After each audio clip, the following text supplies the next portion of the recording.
नमस्कार दोस्तों, audio insight में आपका स्वागत है। पवन की यात्रा एक छोटे से गांव के सामान्य लड़के से लेकर एक बड़े बिजनेस लीडर तक कभी आसान नहीं थी।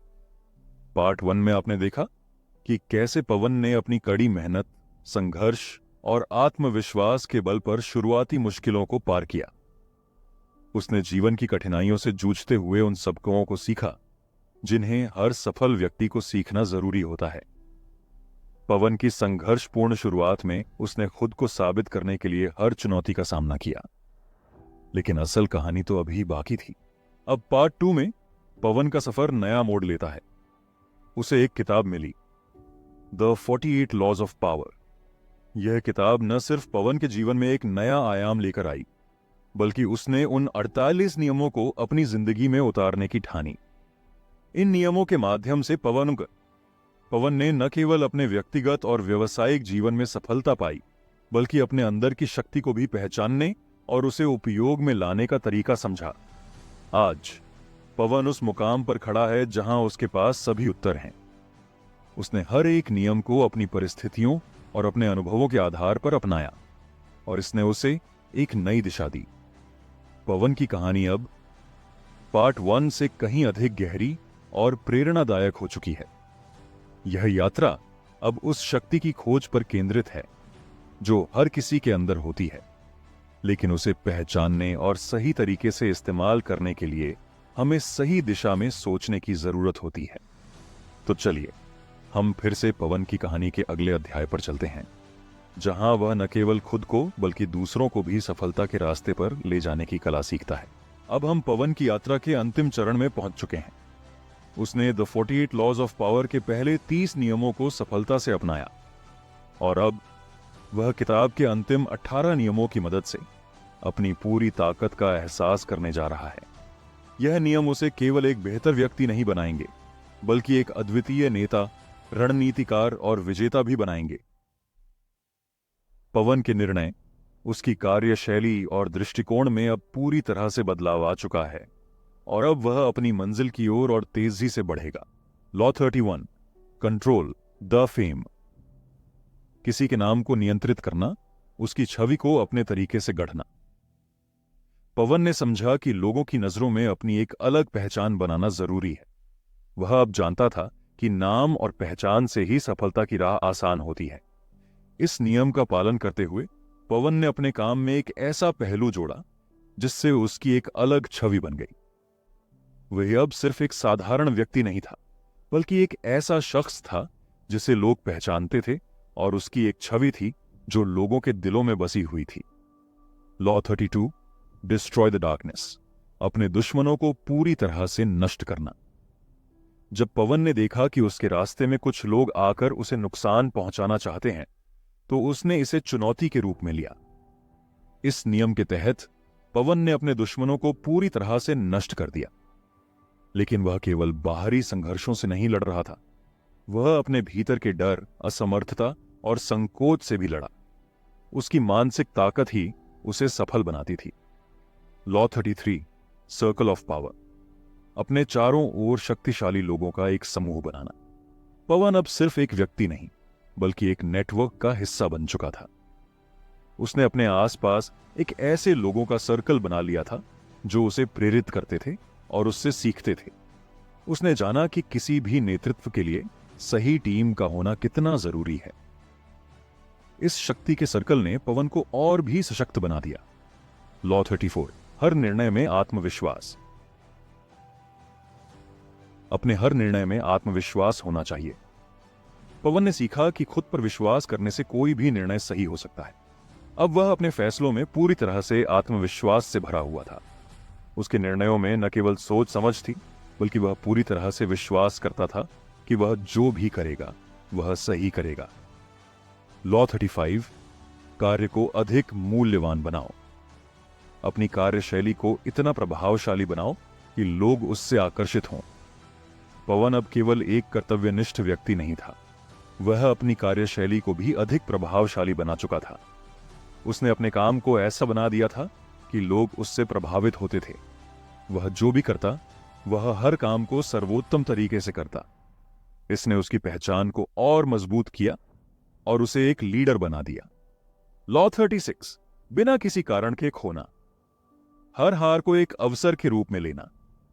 पवन ने यह समझा कि हार भी सीखने का हिस्सा होती है। जब उसने हार का सामना किया तो उसने उसे एक अवसर के रूप में लिया और उससे नई रणनीतियों और सीखने की दिशा प्राप्त की। इस नियम के अनुसार वह हार को अपनी यात्रा का एक हिस्सा मानता था, जो उसे आगे बढ़ने की प्रेरणा देता था। Law 37, rise above the competition, प्रतियोगिता से ज्यादा प्रभावशाली बनना। पवन ने यह सीखा कि सिर्फ प्रतियोगिता में जीतने से कुछ नहीं होता, उसे इस खेल से बाहर निकलकर एक नई दिशा की ओर कदम बढ़ाना होता है। अब वह किसी और से नहीं बल्कि खुद से प्रतिस्पर्धा करता था। उसने अपनी सोच को और बढ़ाया और अपनी क्षमता को नई ऊंचाइयों तक ले गया। लॉ 38, सीमाओं को पार करना, सीमाओं को तोड़कर नए रास्ते खोलना। अब पवन के पास सीमाएं नहीं थीं। उसने पुराने मानकों और सीमाओं को तोड़कर अपने रास्ते खुद बनाए। वह किसी भी बंधन से मुक्त था और यही उसे अपनी सफलता की नई ऊंचाइयों तक पहुंचाता था। इस प्रक्रिया में उसने अपनी सोच को और विस्तृत किया और आत्मनिर्भरता की दिशा में कदम बढ़ाए। लॉ 39, महान कार्यों की योजना बनाना, अपने कार्यों को बड़े उद्देश्यों के तहत पूरा करना। पवन अब केवल छोटे लक्ष्य नहीं बल्कि बड़े और महान उद्देश्यों के लिए काम कर रहा था। उसने अपनी योजनाओं को और विस्तृत किया और जो कुछ भी किया उसमें बड़ा लक्ष्य छिपा था। उसने यह समझा कि एक साधारण लक्ष्य कभी भी महानता का हिस्सा नहीं बन सकता। लॉ 40, बढ़ाने की निर्भरता, अपनी शक्ति को बढ़ाने के लिए दूसरों को अपनी निर्भरता में लाना। पवन ने दूसरों को अपनी सफलता के साथ जोड़ने की कला सीखी। उसने टीम के भीतर एक सहयोगात्मक भावना को जन्म दिया ताकि वह अपने साथियों को उस सफलता का हिस्सा बना सके जो उसने पाई थी। इस तरह से पवन अपनी टीम को भी सशक्त बनाता था। Law 41, ultimately reach the goal, अपने उद्देश्य के प्रति प्रतिबद्ध रहना। अब पवन की कहानी में कोई मुड़ने का रास्ता नहीं था। उसने अपने सभी लक्ष्यों को स्पष्ट किया और उन्हें पाने के लिए लगातार काम किया। उसकी यात्रा अब केवल एक उद्देश्य तक पहुंचने की नहीं थी, बल्कि हर कदम को महत्वपूर्ण मानते हुए वह आगे बढ़ रहा था। उसकी जिंदगी अब उसकी प्रतिबद्धता और समर्पण का उदाहरण बन चुकी थी। Law 42, use the surrender tactic, transform weakness into power. Pawan ने देखा कि कुछ परिस्थितियों में ताकत दिखाना केवल अहंकार को बढ़ाता है। वह समझ चुका था कि कभी कभी कमजोर दिखाई देना और आत्मसमर्पण करना वास्तव में आपको अपनी स्थिति को मजबूत बनाने का मौका देता है। जब पवन को पता चला कि उसकी टीम में कुछ लोग उससे ज्यादा ताकतवर हैं, तो उसने पूरी विनम्रता से उनके फैसलों को स्वीकार किया और अपने दृष्टिकोण को बदलने का फैसला किया। इसने उसे एक नया दृष्टिकोण दिया और जो लोग पहले उसे एक साधारण व्यक्ति मानते थे, अब उन्हें पवन की असली ताकत का एहसास हुआ। पवन ने अपनी कमजोरी को अपनी ताकत में बदल लिया और इसने उसे अपनी टीम में एक नई तरह की ताकत और सम्मान दिलवाया। Law 43, work on the hearts and minds of others. Pawan ने महसूस किया कि किसी भी सफलता के लिए लोगों के दिलों और दिमागों पर कब्जा करना जरूरी है। केवल बाहरी शक्ति से काम नहीं चलता। पवन ने अपनी टीम और अपने सहयोगियों के दिलों में जगह बनाई। वह अब उन्हें केवल काम का हिस्सा नहीं बल्कि एक परिवार की तरह देखता था। जब पवन अपने साथियों से बात करता तो वह न केवल उनके विचारों को सुनता था बल्कि उनके भावनात्मक पक्ष को भी समझता था। पवन ने दूसरों के साथ एक गहरे संबंध बनाए जिससे उसकी टीम में विश्वास और ईमानदारी की भावना बढ़ी। अब लोग उसके साथ काम करना चाहते थे क्योंकि वह उन्हें समझता था और उनका आदर करता था। Law 44, disarm and infuriate with the mirror effect. Pawan ने यह सीखा कि अगर आप अपने दुश्मनों या विरोधियों के व्यवहार को ही उनका प्रतिबिंब बना दें तो वे खुद को असहज महसूस करेंगे। एक बार जब पवन का एक प्रतिस्पर्धी उसे परेशान करने की कोशिश कर रहा था, तो पवन ने उसकी सारी रणनीतियों का जवाब उसी के अंदाज में दिया। उसने वही शब्द और वही तरीके इस्तेमाल किए जो वह दुश्मन गुद इस्तेमाल कर रहा था। इसने न केवल उस व्यक्ति को चुप करा दिया, बल्कि उसे पवन के प्रति घृणा और असुरक्षा का एहसास भी कराया। पवन ने अपने दुश्मनों को उनकी ही भाषा में जवाब दिया, जिससे वह असहज हो गए और पवन की शक्ति को महसूस किया। Law 45 preach the need for change but never reform too much at once. Pawan ने देखा कि कभी कभी किसी परिवर्तन को एक साथ लागू करना लोगों को असहज कर सकता है।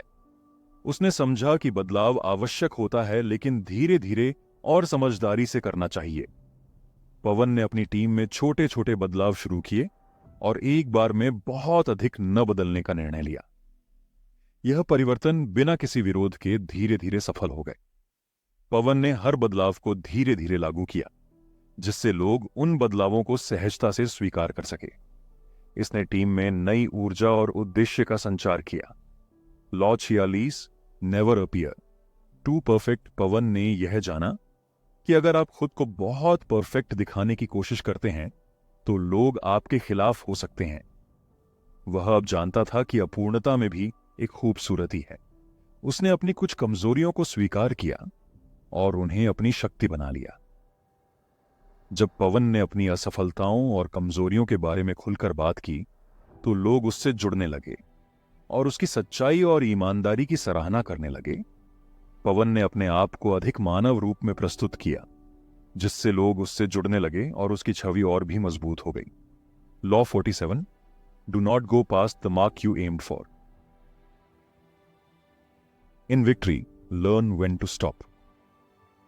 पवन अब जानता था कि सफलता की ओर बढ़ते हुए संतुलन बनाए रखना बेहद जरूरी है। वह किसी भी लक्ष्य को प्राप्त करने के बाद और अधिक बढ़ने की कोशिश नहीं करता था। वह समझ चुका था कि हर जीत के बाद आराम और संतोष जरूरी है। एक बार जब उसने अपने बड़े लक्ष्यों को हासिल किया तो उसने और अधिक हासिल करने की बजाय अपने उद्देश्य पर ध्यान केंद्रित किया और अपने आप को और दूसरों को संतुष्टि दी। पवन ने यह समझा कि अत्यधिक लालच और लक्ष्य की ओर अनियंत्रित बढ़ना कभी भी स्थायी सफलता नहीं लाता। उसने अपनी जीत के बाद विश्राम किया और आगे के लिए तैयार हुआ। Law 48 assume formlessness. पवन ने यह सीखा कि अगर आप अपनी सोच और कार्यों में लचीलापन बनाए रखते हैं तो आप किसी भी परिस्थिति में खुद को ढाल सकते हैं।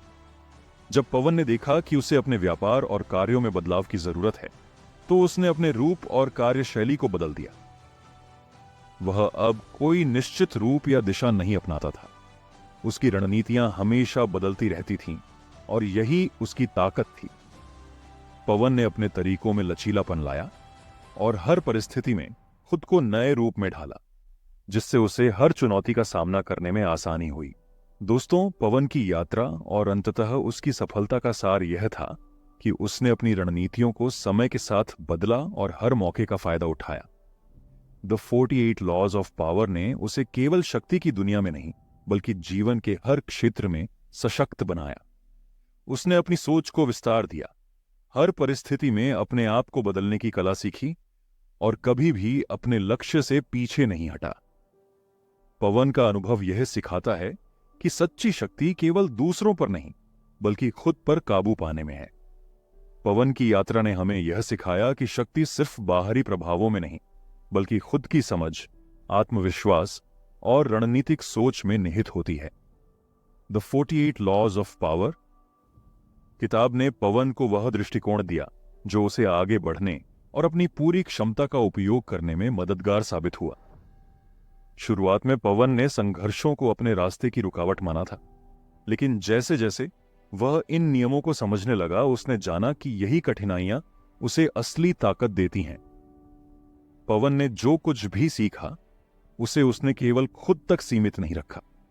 उसने इन सिद्धांतों का उपयोग करते हुए अपनी टीम और अपने आसपास के लोगों को भी उनके अंदर की शक्ति को पहचानने और उसे प्रकट करने की प्रेरणा दी। पवन ने सीखा कि सफलता का असली मतलब केवल व्यक्तिगत उन्नति नहीं है, बल्कि दूसरों को भी उस सफलता का हिस्सा बनाना है। उसने द 48 लॉज ऑफ पावर के हर नियम को अपने जीवन में उतारकर यह साबित किया कि शक्ति केवल ताकतवर बनने में नहीं, बल्कि सही समय पर सही कदम उठाने में है। जब पवन ने अपने दुश्मनों के खिलाफ द 48 लॉज ऑफ पावर के कानूनों को अपनाया, तो उसने यह भी महसूस किया कि असली शक्ति सिर्फ दूसरों को दबाने में नहीं, बल्कि उन्हें समझने और सही दिशा में मार्गदर्शन करने में है।